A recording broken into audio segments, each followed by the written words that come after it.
All right, even though we're a minute or so, I'm gonna hope that clock's a minute or two slow, and we'll go ahead and start. I'll call the meeting to order and ask Mr. Cole to roll call, please. Commissioner Anderson? Here. Commissioner Cannell? Here. Commissioner Hamilton? Here. Commissioner Hurd? Here. Commissioner Robinson? Here. Commissioner Williams? Here. And I understand Mr. Thompson will be absent today. Okay, thank you. Everybody received a copy of the minutes. Is there a motion regarding approval of the minutes? Second. Any discussion? All in favor say aye. Aye. Opposed? Before we start the formal part of the business, I want to report, and hopefully everybody is aware of this, but on November the 12th, City Council approved Mayor O'Hara's nomination of Sarah Pennell as the replacement for Commissioner Robinson. And she will be sworn in January. And we're excited to have her be here. Sorry that she's replacing Pace, but I think she's going to be a good addition to the board. I'd like to thank Eston and Celeste and Pace for their work on the nominating committee and help fill that vacancy. So with that, we will go to Resolution 1300, amending the investment policy of Knoxville Utility Board's other post-employment benefit trust. Commissioners, in October, the Audit and Finance Committee considered an amendment to the OPEB Trust Fund investment policy, and they've recommended it to you for your approval. I recognize Susan Edwards to give you the details of that amendment. Before we talk about the amendment itself, we'll talk a little bit about what the trust is, and because other post-employment benefit trust is a mouthful, we usually just call it OPEB, so I'll use OPEB for the rest of my presentation. The OPEB trust was established to pre-fund the cost of our retiree medical coverage. So most of our post-employment benefits are in the pension fund, but we also have the retiree medical coverage, which is available to some of our retirees, and that is covered through the OPEB trust. This benefit was actually eliminated back in 1999 for new hires, so only less than half of our employees today are even eligible for this benefit, but anyone who was retired or employed on that date does qualify upon retirement, and so this trust is intended to cover the cost of those benefits. In addition to eliminating the benefit back in 1999, we've also continued to work to reduce the cost of this benefit, and the most notable example of that happened a couple of years ago when we transitioned our retirees off of our prescription drug plan and moved them onto Medicare Part D plans through the use of a stipend to help support that cost. So that was another savings to this benefit.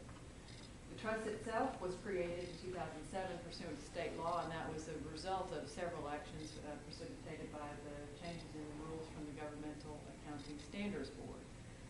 Up until that point, most plan sponsors paid for post-employment costs like these through on a pay-as-you-go basis, just through their operating expenses, but the GASB rules required that entities like KUB report that as a liability on their financial statements, and as a result, many plan sponsors started looking at establishing a trust fund so that they could pre-fund these costs similar to as you would a pension fund and leverage the value of investment growth to help reduce your overall cost for providing this benefit. So we did that as well. We established the trust in 2007, and the current value of the assets in that trust as of September 30 is about $40 million. The investment policy is a very important component of the trust itself, and it is so important that it can only be amended by this board, and that's why we're here today. It governs how we can invest the trust funds and in what types of investment portfolios, but in addition, that is also governed by state law. And when the state passed the law authorizing OPEB trusts, it had language in there referencing other portions of state law that would apply to how you can invest these funds. The state discovered recently that they had made an error in that original citation, and they have now corrected it. They have gone to anyone who has an OPEB trust and asked them to make the amendments to their investment policies to reflect that change. So this is, in its true sense, a technical correction to our documents. But because it does amend our policy, it does come to you all for approval. It will not result in any change in our current investment practices. We will still be in compliance even with the policy that we have in place today, but it does make the language compliant. So the amendment that's before you today was prepared by our retirement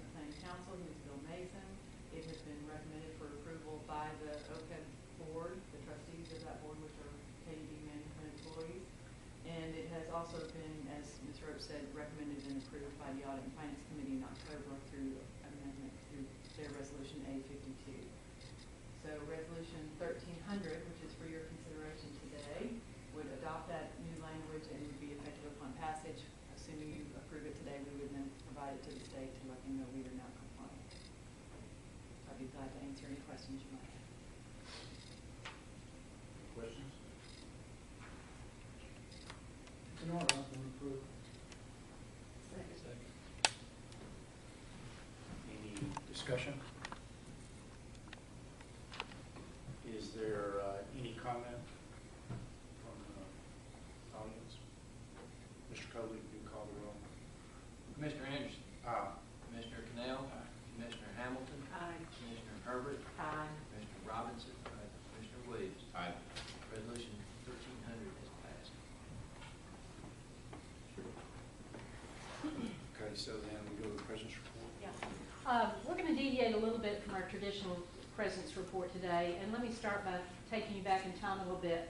For the last 5 or 6 years, we've talked a lot about infrastructure, the needs of our system going forward, and how we can invest in our system to make it stronger for the long-term future.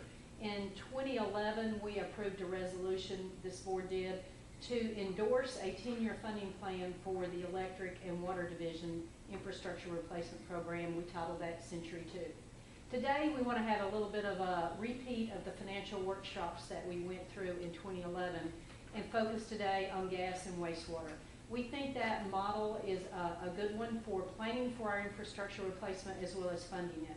So I want to recognize Mark and Sherry. They're going to work through this process with you today. And I make the point it's a workshop because we really do want your engagement, your interaction.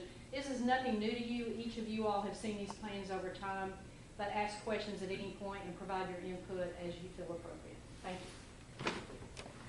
Commissioners, what we want to do today, as Ms. Roach stated, is to review for you some different funding scenarios for the wastewater and natural gas Century 2 programs. And with the objective, if consensus can be reached by the board today on a plan for each system, then we would come back in December with a resolution to formally endorse the plans. I wanted to start out and just go back in time and do this very quickly to when Century 2 actually started back in the spring of 2007, when we initially talked with the board about the water system and the need to increase the rate of infrastructure replacement or water system main primarily at that time. That program actually kicked off with the board approval in the fall of 2007. That was followed in 2008 by a recommendation to really do the same thing for the electric system. We have an electric Century 2 program. But prior to us starting that, the recession hit in the fall of 2008 and changed everything dramatically. And so we came back to the board in early 2009, and the board concurred with the staff recommendation that we put the brakes on the accelerated rate of replacement for water and for electric as well, and go back and just do the historic rate of replacement and come back and resume it when the economy improved. And that happened in 2011, and we came back and gave an updated assessment on the systems, and the board concurred with restarting the accelerated rate of replacement, and the board endorsed long-term funding plans and actually approved those multiple year rate increases for electric and water back in the fall of 2011. And then last spring, as Ms. Roach stated, we thought it'd be a good idea to adopt that same funding model for wastewater and natural gas. So we began that particular process back in September. Julie Childers and Mark Broadhuff provided an overview of the wastewater system, and that was followed last month with an overview of the gas system by Mike Bowen and April Lois, which takes us to today, where we're going to have our funding discussion on the gas and wastewater, those long-term financial plans. As we proceed through that, we'll come back in the winter and have updates on water and electric again. And you may recall that those increases that you adopted back in 2011 for electric and water, the last of those will go into effect in January for water. So we'll be looking at potentially another round of increases for those systems. And the idea is in March that the board might consider multiple year increases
our utility system assets, whether it's poles, transformers, water main, gas main, wastewater main, those are long-lived assets.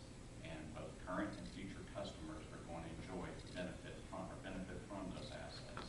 So we think to the extent possible, they should share in the cost of that. And that is where we use some debt.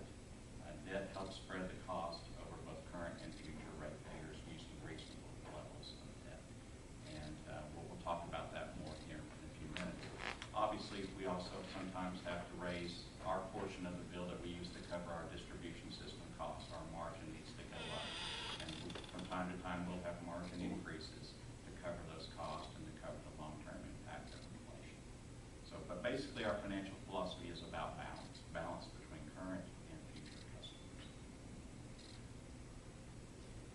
Real quickly, the funding sources. Rates and debt are obvious. Those are our primary tools that we have to fund our capital program, our operating cost, as well as our debt service cost also.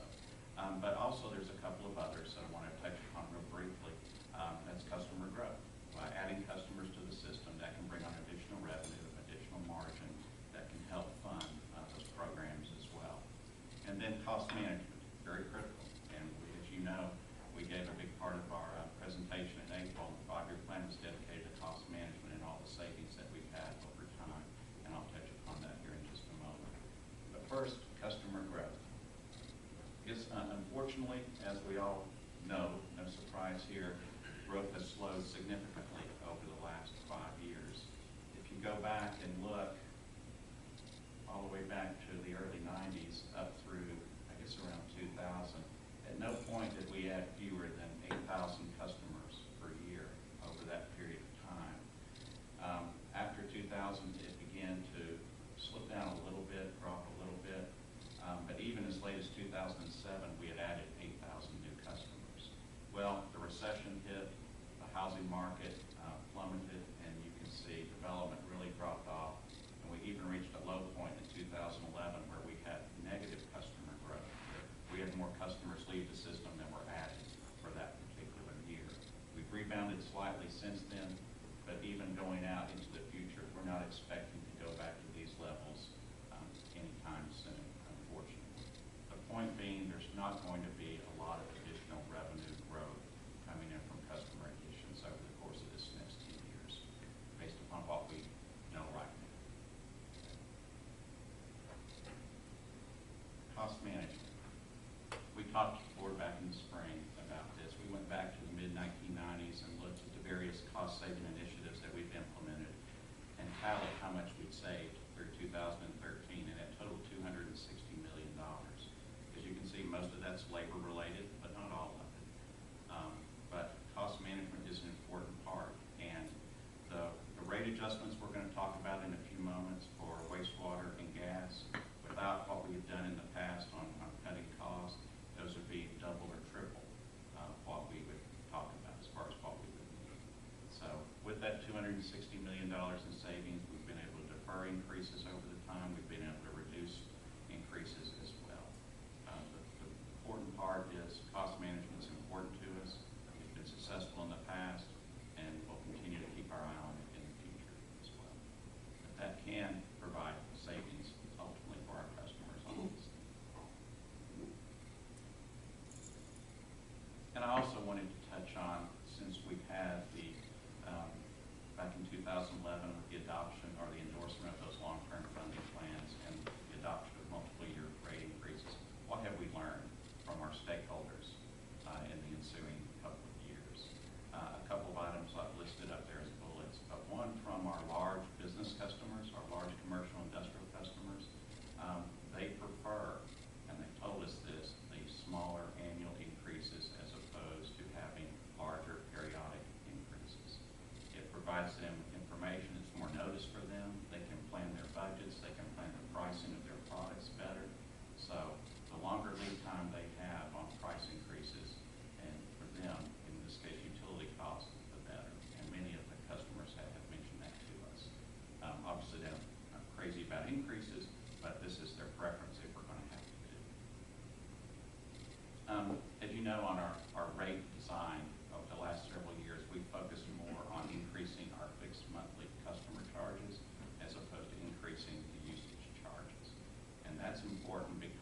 we're validated in what we've been doing.